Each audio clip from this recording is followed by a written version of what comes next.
Welcome to Positive Talk Radio. Our goal is simple: to explore evolving ideas one conversation at a time. So, stay with us as right now we present. He's an author. He is a veteran. He's done a lot of things in his life, and one of the things that's one of the coolest things that I can think of he's doing right now. His name is Shaun Hamilton. He's an author. He's written the book, When Your Partner Says, hashtag Me Too, Your Role and Responsibility in Their Recovery Process. And we met last week or the week before, and I said, I've got to get you on the show. I just do, because this is important. This is as important a topic as I can think of, because it affects, 50% of the population is women, and it affects some men too, and it affects a lot of folks. And but the person that I've never, ever, ever heard anybody talk anything about is the partner of the individual that has been abused and has faced those things, and then it comes to light that the partner is as deeply involved with all of that and all of that trauma as anybody else, but I've never heard anybody talk about it. So Shaun is a survivor of that sort of abuse as well. So, Shaun, thank you so much for being here. Hey, thank you, Kevin, for having me. I'll just clear up one thing. I'm actually not a survivor of the abuse myself. I am just a partner to a survivor who I've been now a partner multiple times in my life. So I just wanted to clear that up, and not that, there's anything wrong with it. It's just want to be honest out the gate. Well, what I wanted to, and I knew that, but what I was trying to, and I probably said it very poorly, excuse me. But what I was trying to say was that the partner of somebody who has been abused, by extension, has been abused as well, because it has inadvertently or advertently hurt your life and the partner's life as well, because it turns everything upside down. So when I say that you're a victim, that's in the framework that I'm talking about. Does that make sense? No, that's 100% accurate. I feel that the secondary trauma of it is a real thing for a lot of people out there experiencing the recovery process, kind of shoulder to shoulder in the trenches. It really is a very impactful experience, both good and bad. And there's a lot of challenges that come with that. So yeah, absolutely. I think that's spot on, that the secondary trauma is a real thing. So I want to get this out often today. April is, tell me what month of April is again. So April is, kind of one of those national awareness months for sexual violence and sexual assault. And it kicks off April 1st, as well as April 5th is kind of this big call to action day. So, yeah. And so you are going to participate with, there's a group that you're working with. What's the name of the group? The Institute for Survivors of Sexual Violence. It was founded by Dr. John Connolly, who also founded Rapid Resolution Therapy, which is, I believe, one of the best therapy modalities in existence today. I think that I've seen it firsthand help thousands and thousands of people get out of trauma, but even more so than that, like dramatic in my life, it is credited as saving my wife's life. Kristen Rivas, she is my wife, and she did a TED Talk in Seattle in 2013 about the life-changing power of words, in which she went into how rapid resolution therapy saved her life. It brought her back from the brink.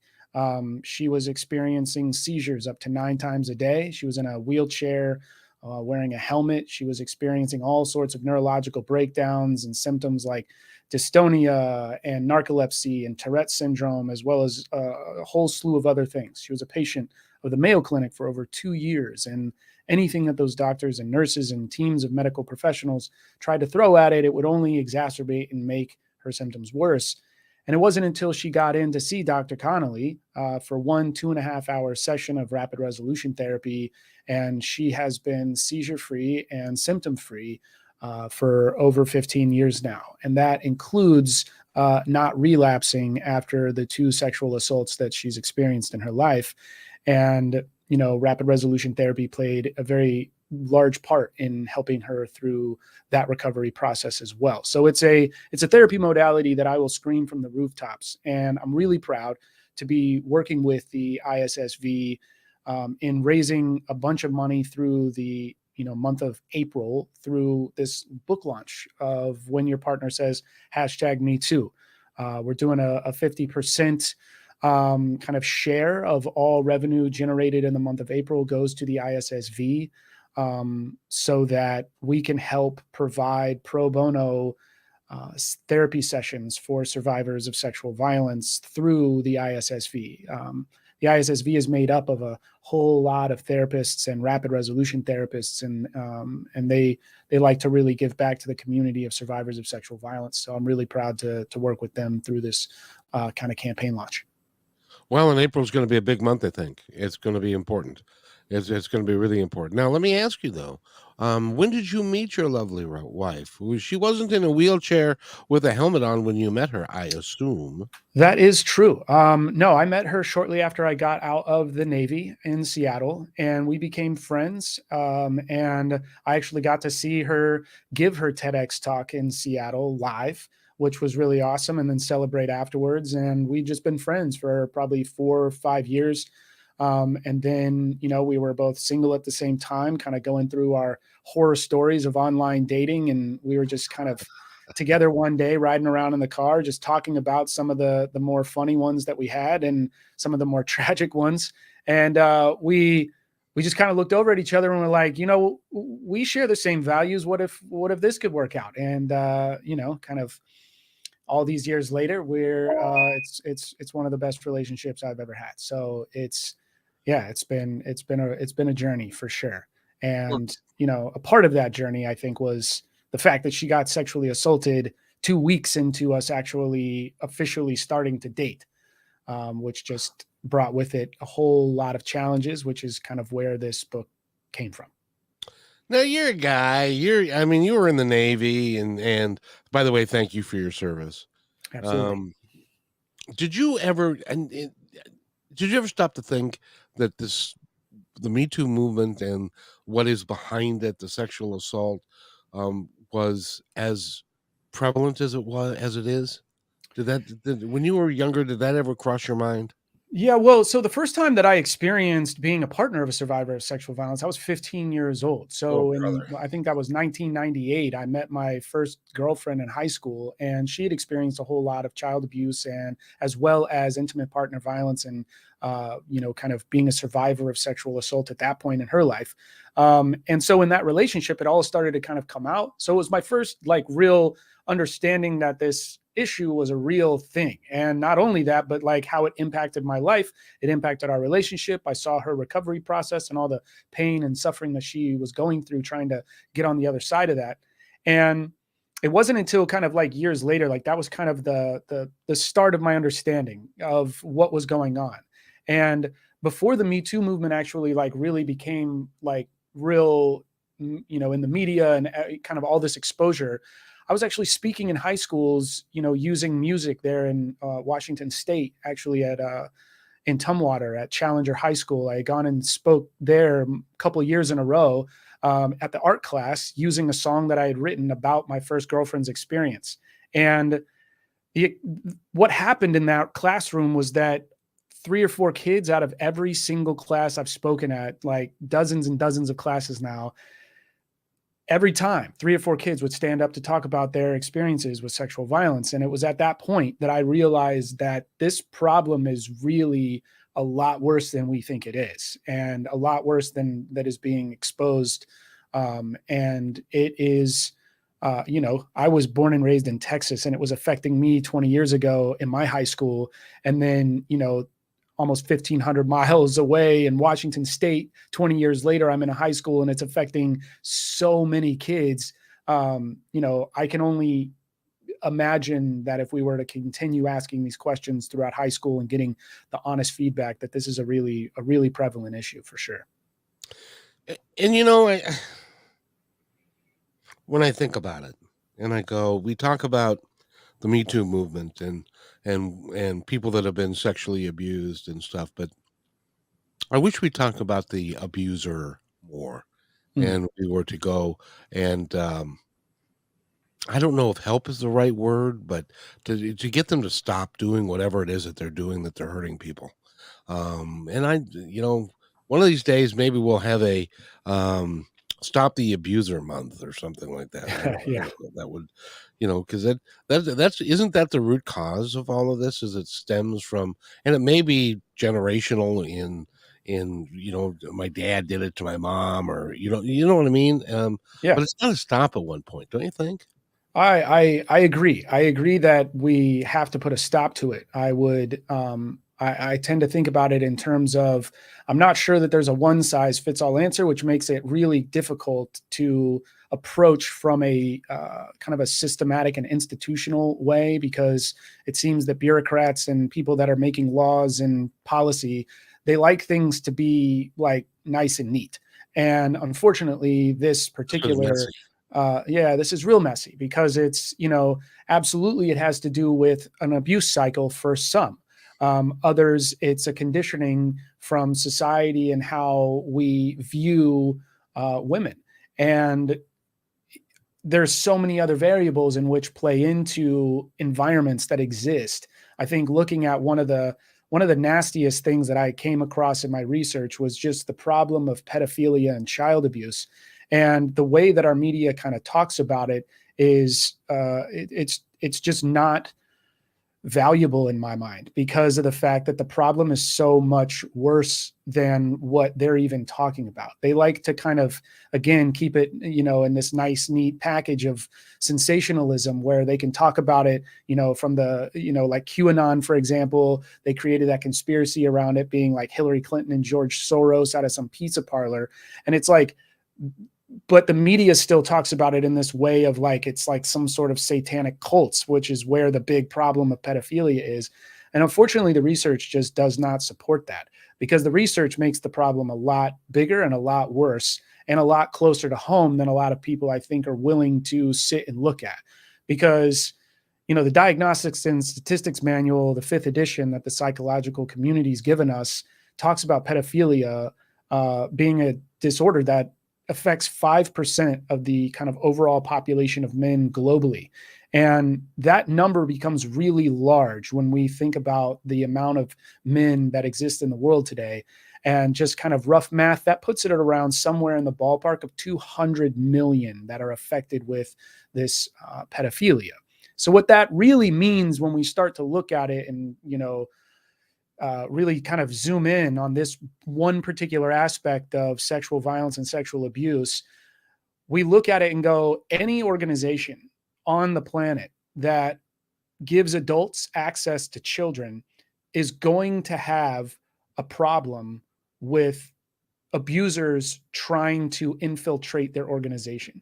That is a lot of people who have a desire and a predilection to meet their sexual needs with young children who can't meet that sexual need in any other way, normal way. So they have to find the darkness and the shadow and the environments in which that will allow them to exist in. And unfortunately, what we've seen in just the history of it is organizations like the Catholic Church, the Boy Scouts of America, the Southern Baptist Convention, sports organizations, and other places that give adults access to children have all historically had really big problems, and very early on. I mean, the Boy Scouts, 10 years into their formation, we're already starting to keep files on thousands of pedophiles within their ranks. And it took over 100 years for that to come to light and for them to implement changes to put a stop to that environment.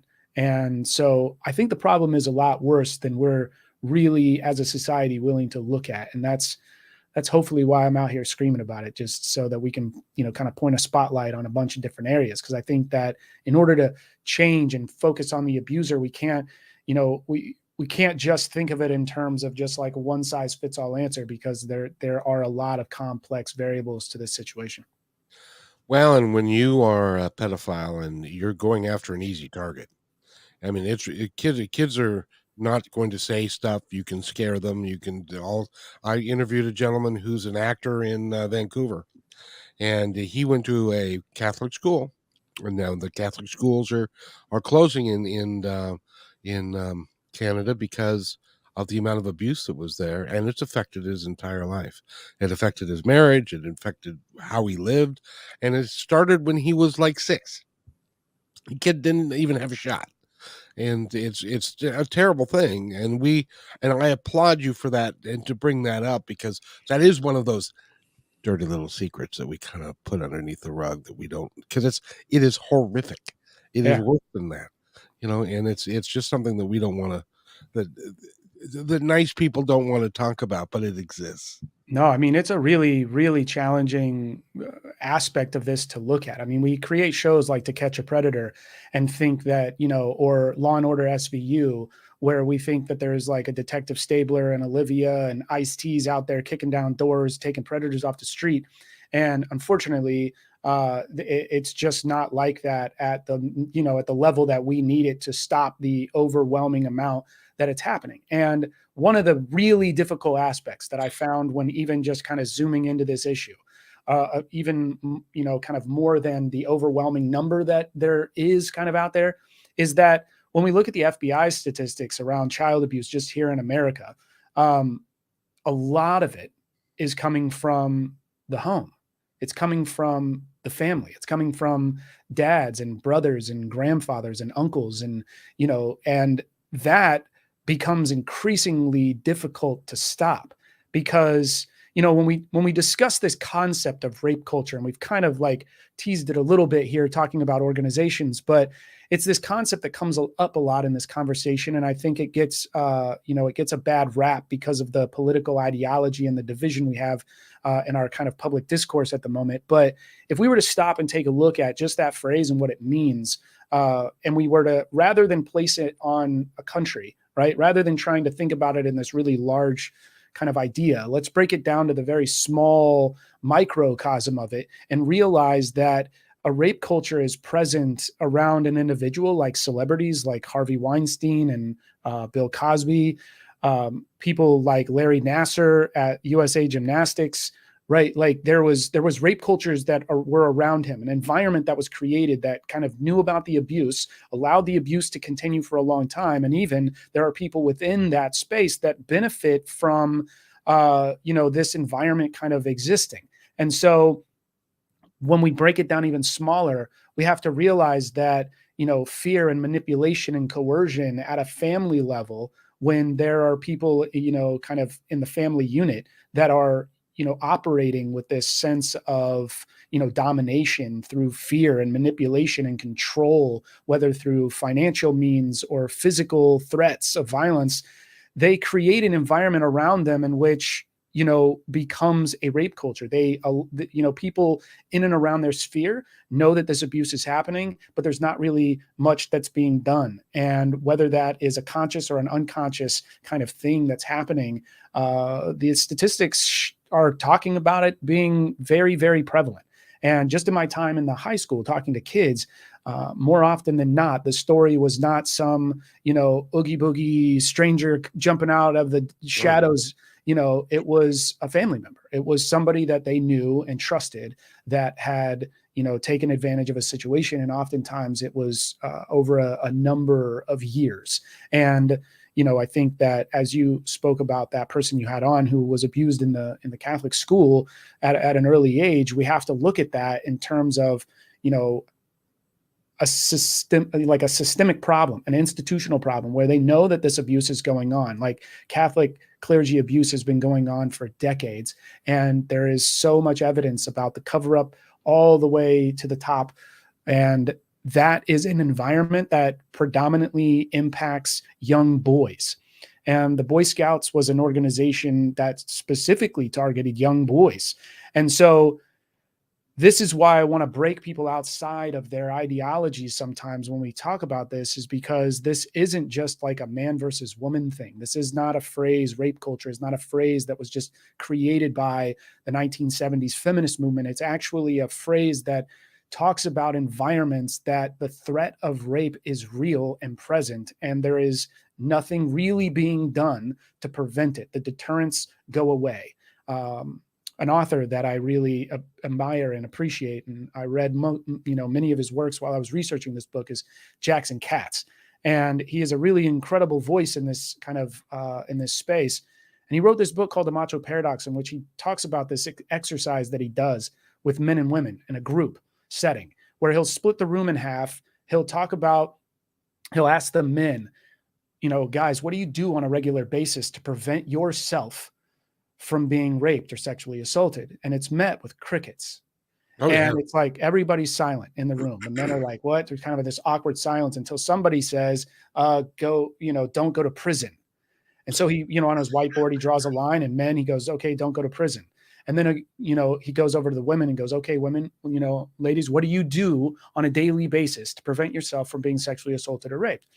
And then out of that, this laundry list, the hands just go up all over the room, and women are just, this, that, and the other thing. They just do so many things on a daily basis to prevent themselves from being attacked. And I think it identifies, though, not only the disparity between, the reality that women face on a daily basis and what, and the kind of mindset that men have in society and the threats that we experience, but I think what it does also is highlight this really key concept, in that it's not that men can't identify a rape culture, because they can identify a rape culture in which affects men. Don't go to prison. And why is that so known in our society? Is because if men go to prison, the threat of rape or sexual assault is real. It's known institutionally, and the deterrent for it isn't really there. Most of the, like everybody in jail is already in jail. A lot of them may be in jail for life. And so what is another life sentence on top of a life sentence in that space, right? Like, so there's not a deterrent to help prevent that threat. And so that is a rape culture in which men can identify with. And I think that's a powerful example. I think that's something that a lot of men should sit with and just recognize that it's like, oh, okay, this concept of rape culture it's not some sort of feminist idea. It's really a phrase that just identifies, aspects of environments that the threat of this type of violence is real and present. Even to the extent that I have another. It's amazing. Since I've been doing this work, Shaun. By the way, we're talking with Shaun Hamilton. He's written the book, "When Your Partner Says a hashtag Me Too: Your Role and Responsibilities in the Recovery Process." He's becoming an advocate for people who may not be able to speak for themselves, and I applaud what you're doing. But since I've been doing this work, you have no idea the number of people that I have talked to that have been sexually assaulted, sexually abused. One of them was, her family was deeply involved in a well-known religion. He was a beacon in this particular church, so he was considered above reproach, Mm. and he abused her when she was an early teen. How does someone recover from that? It becomes a lifelong deal that they have to deal with, and to then poo poo it and to say, "Oh, come on, it's not that big a deal. She probably shouldn't have worn that dress, or she shouldn't have done what she did." And that's just out out of out of the realm of sanity, in my opinion. No, Um, I couldn't agree more. And I one thing in the book that I like to address, like right out of the gate, is really trying to help people really understand the holistic nature that this crime really is against somebody's humanity, right? This attack, this assault on somebody, it affects them at every level of their being and just their experience as a human being, right? It affects their physical body, it affects their mental and emotional well-being, it affects their understanding, their spiritual place in the world, which only gets exponential if, like in that girl's case, it's done by somebody who she views as an authority and kind of a conduit to the spirituality, right? And that happens to so many people. But it also can, even if it's not done by some member of a church, it still kind of shakes somebody's foundational belief that bad things shouldn't happen to good people. And, there was supposed to be this higher authority that I felt like was on my side, and they allowed this really incredibly bad thing to happen. And so it can just shatter that worldview and belief system. And then we move, kind of into the realm of safety and security, the agency and autonomy that somebody has over their life. Like that gets drastically diminished and altered in a very bad way that has to get rebuilt. And the trust they have for themselves, the trust they have for other people, their finances are deeply impacted with oftentimes a lot of time off of work. They can't actually maintain gainful employment. The amount of money it costs to go to doctors, to go to the hospital, to get the treatment that they need at the very beginning, but then the ongoing mental health that they are going to have to battle. There's, so much evidence that just speaks to the increase in the stress that they experience, the PTSD, which leads to heightened risks for all the different types of, chronic health disease and diabetes and autoimmune dysfunction and all sorts of other things. And so when we look at that, and then also the aspect of somebody's intimacy and their desires for sexuality and closeness and connection, that aspect of their life, like we can see this holistic impact that this particular crime has on an individual. And when we approach the recovery process, we really have to approach the recovery process in that same holistic way to make sure that each one of these areas is being addressed. And I think that, that's really when we consider that, it's difficult for somebody, if they really truly acknowledge that this has happened and that all of these areas of somebody and their human experience have taken this incredibly huge hit, to look at it and just be like, oh, that's no big deal. Like, no, it's a really big deal. If you've been around anybody surviving this and recovering from this, it is a huge deal. This is not some sort of make believe thing. This is a real deep, lasting trauma. So much so that there's some people that bury it so deep that they don't even remember the episode until it comes up years later. And because it's less painful to hide it and to just bury it than it is to deal with it. But it comes up in all kinds of different ways in the course of that period of time that they don't even associate with it because they buried it. But the things that come up, health challenges, relationship challenges, all of those things, they happen. So I want to get back though to you and your beloved. I'm sorry, pronounce your name for me again because I'll screw it. Kristen. Kristen. Okay, you and Kristen were together a couple of weeks, and then she was attacked again. And Yeah. is that when her health just um declined rapidly from then on until you got the help that you got from the doctor that you went to? Yeah, so she was attacked, and it was, kind of by this quote friend of hers that had been in her life for quite a while. And, she was really good friends with this guy and his wife and this big community of people. And it turns out that he had actually sexually assaulted 6 or 7 other girls in this friend group. And my wife, when this all came out, decided that she was going to be the last one. And so we, immediately were sitting in court.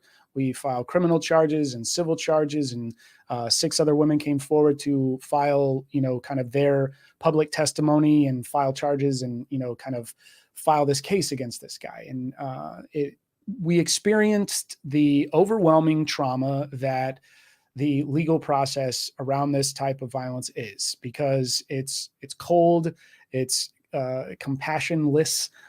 There is a giant void of safety and security and just thoughtfulness and empathy towards the survivor's experience throughout the entire process. It's this is a deeply scarring and troubling experience that they've been through, and immediately you have to start sharing these really intimate details about your life, as well as really traumatic details about your life, with all these strangers, most of which are kind of cold and sterile, some police officers and things like that. And they don't really have the training necessary. There's not a whole lot of trauma informed personnel leading these types of investigations and questionings. And so that was kind of a secondary trauma in itself, is just going through that process, and then the letdown of this justice system so often, right? And so many people have this same story.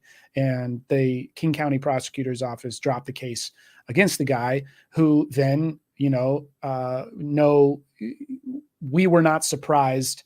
I mean, we were surprised that they dropped the case. We were infuriated, right? That was a very maddening experience. But what we weren't surprised about was that this guy was a kind of calculated predator. And so when he was just dismissed, he went off and continued to his abuse just in other groups. And we, kind of heard through the grapevine that he was just continuing this horrible behavior.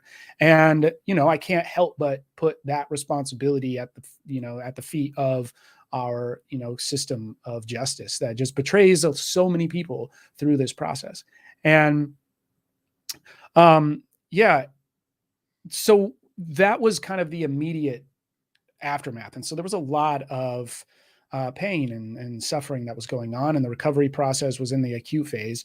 And we got her in to see a rapid resolution therapist to help kind of move the needle a little bit on how she was processing a lot of that trauma. And it really was a huge benefit to our recovery process and our ability to work through it together. So yeah, I would credit rapid resolution therapy with a huge win in my book, in terms of the reduction of overall suffering and how quickly it actually takes effect. Like it's a very quick therapeutic process. It's not this long drawn out, go to therapy for 20 years type of thing. It's go in a session, 2 sessions, 3 sessions, and we can move the needle. Now, I haven't heard of that. Educate me a little bit. Rapid resolution therapy. Yeah. What do they do during the sessions? So there is a therapeutic modality that is based around a lot of hypnotherapy, a lot of neurolinguistic programming. It's a very precise use of language, and it's really focused on the power of being able to help the mind rewire and reassociate how it's processing these kind of data clumps, really is what it's all boiling down to. And again, I'm not a professional rapid resolution therapist. I just have some of the vocab. So if people are really looking into it, please look into Dr. John Connolly and rapid resolution therapy. But it is absolutely, in my view, a miracle modality. This man has created and brought to the world such a powerful healing tool. And that's why thousands of therapists all over the world are, still seeking to get trained. He's offering trainings all the time, and I'm proud to help him spread that message and mission, especially in the realm of, kind of this particular recovery. But, my wife's been using this to help herself in so many different areas, and I've watched her use it, and help thousands of people. So it's really powerful. But yeah, it uses hypnotherapy, it uses neurolinguistic programming to help the mind change how it's processing the data from different experiences, and how it's thinking about things, the framework in which people have built the thought processes around different things that have happened in their life. It's cool that you mentioned that, because it is now just coming to light. This is kind of all new stuff, because they're finding out that you can actually rewire the brain. Mm. That the brain, as it has been damaged over time, does not have to stay damaged. It can be rewired using NLP and using other modalities and stuff. So that's really cool. You don't happen to have his information just lickety split on you if somebody wants to find him, do you? Um, ooh, what is it? Rapid. I don't actually, but I need to know the website. I think it's Rapid Resolution Therapy. Just look it up. If it's it'll .com. just Yeah. Google rapid resolution therapy and it'll show up. If you feel like you can benefit from that, then use that. How is she today, by the way? She's doing well. Yeah, she's doing well. Um, she is. Oh, sorry, I lost you. I'm still here. Oh, there we go. Okay. Sorry. No, she's doing really well. She's, she got back to doing therapy. She's, got a full schedule. People love working with her and she loves the work that she does.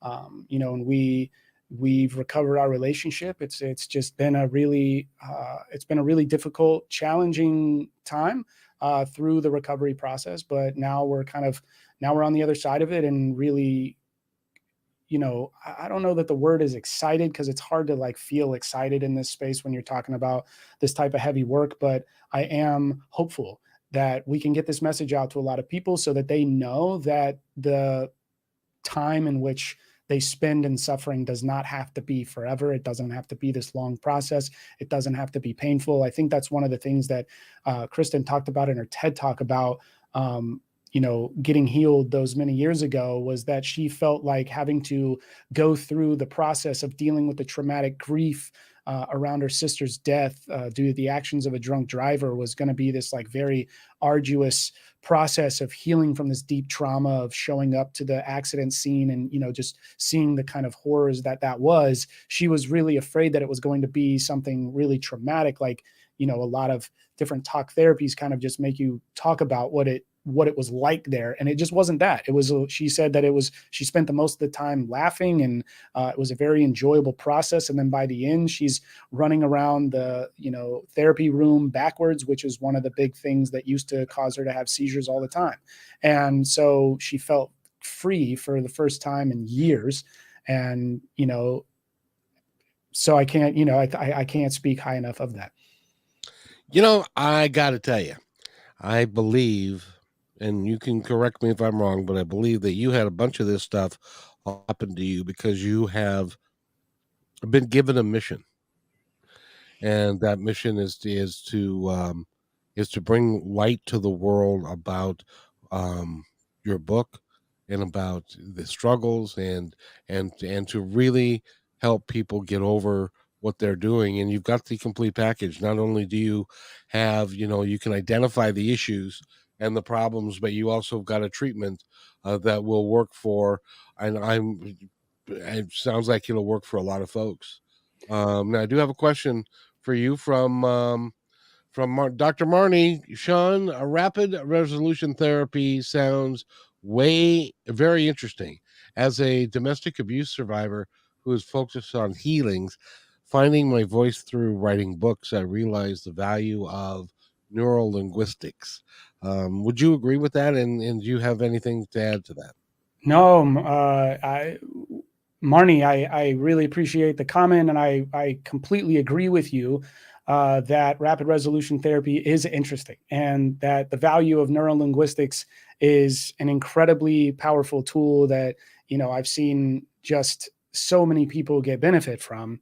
I love that you found your voice through writing books because I identify with that as well, and I thank you for sharing your survivor journey. I wish you the most in your healing journey.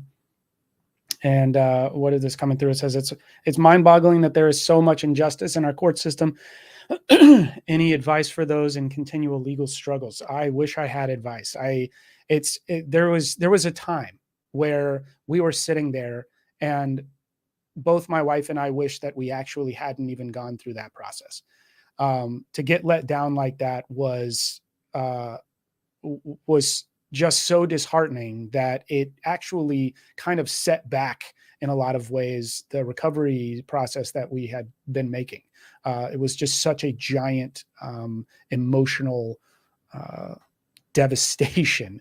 In a lot of ways, it kind of shattered the idea that, and it just brought it just brought it home, I guess, in a real way. You always hear, we heard about it. You hear about it all the time, that this is a crime that is, one, underreported, but two, when you take it to the legal system, they continually let you down.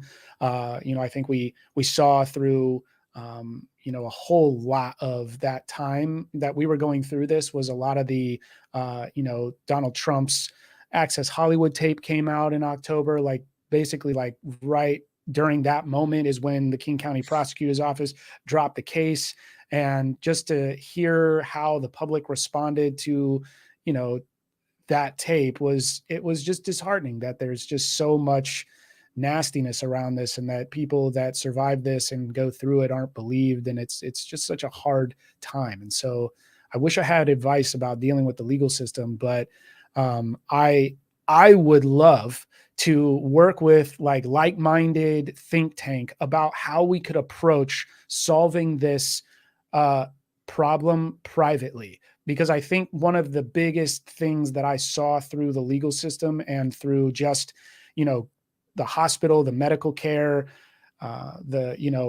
my wife's first assault, she went through the whole process of getting a rape kit done and everything, and the hospital lost the rape kit. And Oh no. then an article came out about King County and how they had 6,500 rape kits that are just sitting in a backlog somewhere. I And read that. yeah, and then there was a huge documentary about the fact that now there's 200,000 or, 250,000, or the number's crazy, rape kits that are sitting in backlog across the country. And yet it's that one thing that people always in public discourse seem to go to in terms of, oh, well, did you go get a rape kit done? And that's like this key thing that they need in order to kind of believe a survivor's story about whether or not this actually happened. Is like, well, why didn't you go do this? Why didn't you go do that?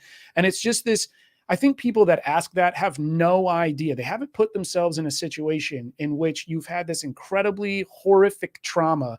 And then the idea of it is like, oh, go get a rape kit done. Because rape kit, it doesn't really spell out what the actual circumstances and the event is. It's a very traumatic experience, especially for someone who's just been traumatized. So to be in a cold, sterile room with a bunch of strangers poking at your genitals, like while you're getting blood drawn because you were drugged the night before, and then to have this system of authority lose it so that you don't have any evidence to go to court with, like that's the mind-boggling aspect of our legal system as it pertains to this particular situation. And it's because we're putting all of this pressure and stress on systems that are already stressed out. Cops, they already have so many calls that they have to attend to, and they're not really trained trauma therapists. They're not trained in specially like how to show up to these situations and treat survivors. I mean, when my wife, had the cops show up at her house the morning after she was, attacked, they sent a rookie like hours and hours and hours and hours later, who was like, had no clue what he was doing. And so like, what I would love to see is like some sort of privatized institution that we can handle, and they get the call. So if a call comes in, they contract with and they send professionals out. They send therapists, they send, medical professionals and nurses, a team of people that are trained and care that around this, so that like they show up. You don't have to go into some sterile space. You can, or like, some sort of environment like a hospital. They show up. They help take care of these people. They collect the data that they need, and then immediately get that data filed so that we can stop with this backlog. Because it's like we're putting a strain on a system that is already overstressed and overwhelmed in so many different areas. And it's horrible that all of these survivors are the ones that get hit. They're the ones that fall through the cracks. And then that aspect of it falling through the cracks is what's used as kind of the arsenal against them as to like why they didn't go through the process in the first place. So now they're not believed. And it's just this cascading impact that just creates so much trauma for the survivor and everybody in their nuclear environment. Because let's face it, the partner's not the only one that's going to suffer the kind of secondhand trauma. I mean, it's friends, it's family members, it's coworkers, like everybody, it ripples out into their entire life. And so, if we're not thinking about this as a holistic aspect of society, like we're not thinking about this right. And, that's just the reality. And I think it needs to change for You know, sure. I'll tell you, the interesting thing about that is there are thousands of rape kits that are sitting around now with the state of DNA testing nowadays. That means that there's DNA in those rape kits that can tie to somebody who is committing these horrific of things, and it's just sitting on a shelf, and those people are free, able to do whatever they are continuing to do.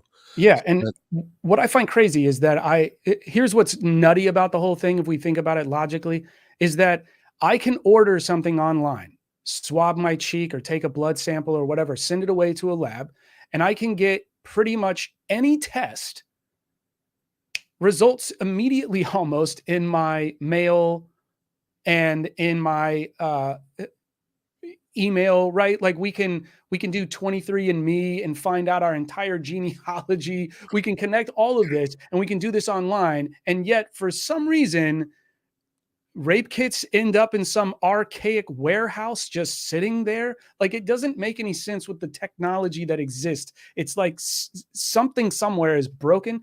Obviously the system needs to change, and we need some kind of connect piece that comes in and goes, here's a solution to this problem, because there has to be a solution to this problem. I refuse to believe that with the technology and the advances that it is right now, that I can put a little adapter thing on my arm with my cell phone and I can check my blood sugar live, that like we don't have anything that can test DNA from a rape kit like well, and super quick. I I'll, don't, I just don't believe that.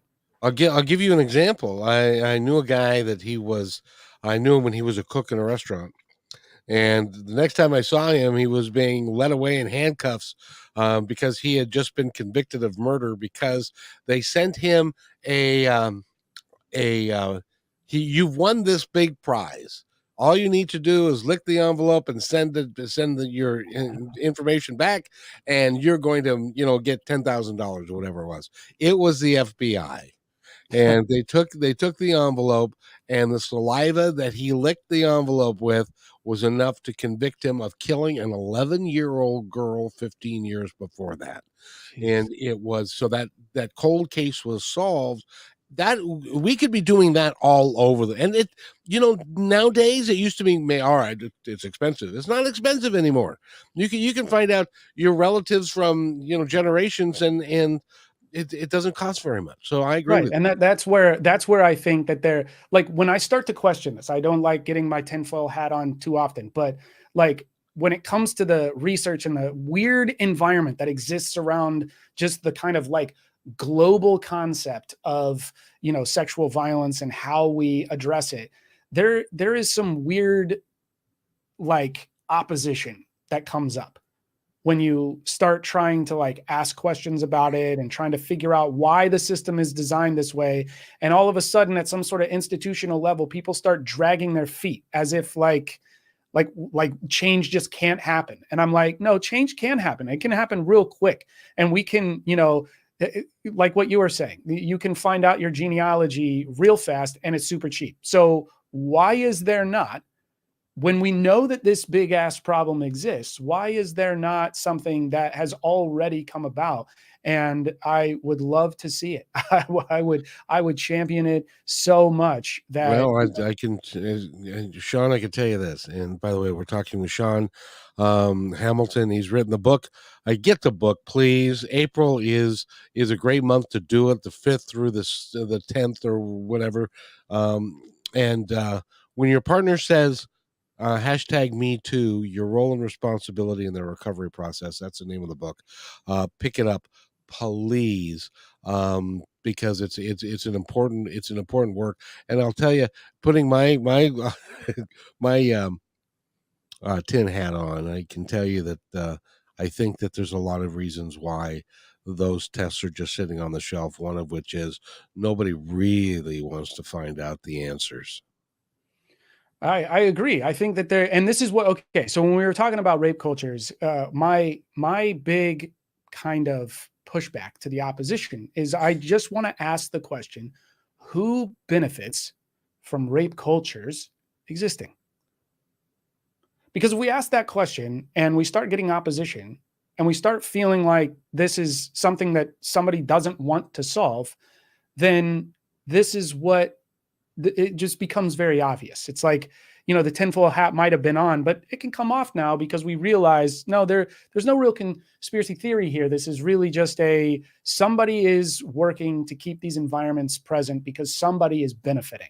And I think you're right. I think people sit around with these rape kits untested, either through bureaucratic negligence or a willing participation. And I don't think it could have gotten to a place of 250,000 rape kits when every criminal case that is filed needs that evidence. And for there to be a systemic, obvious black hole of where that evidence is going and not coming out of, that only feels like the system working as it's designed to work. It's pretty amazing. It's pretty amazing. Shaun Hamilton, I've been keeping you an hour. We're going to have you back several times in April. This is an important topic. Get the book. When your partner says #MeToo, listen to this station because we're going to be talking about this a lot. This is an important issue. It's generational. It covers like as many as 6 and 7 generations.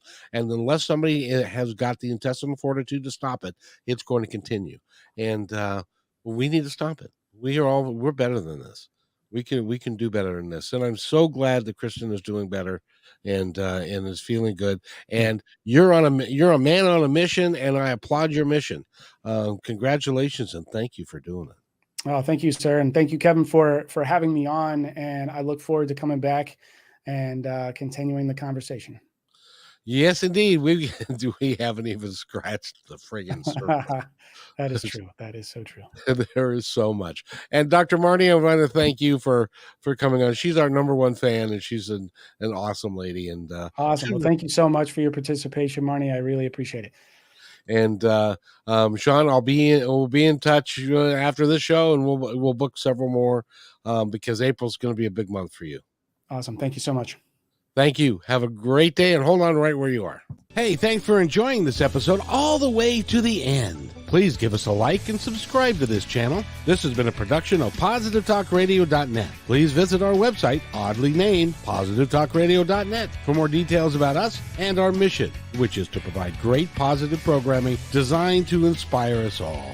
I'm Kevin McDonald, and I'm proud of these shows, and I truly hope that you'll like them and share them with friends and family. So on behalf of our entire team, remember, be kind to one another because each other's all we got.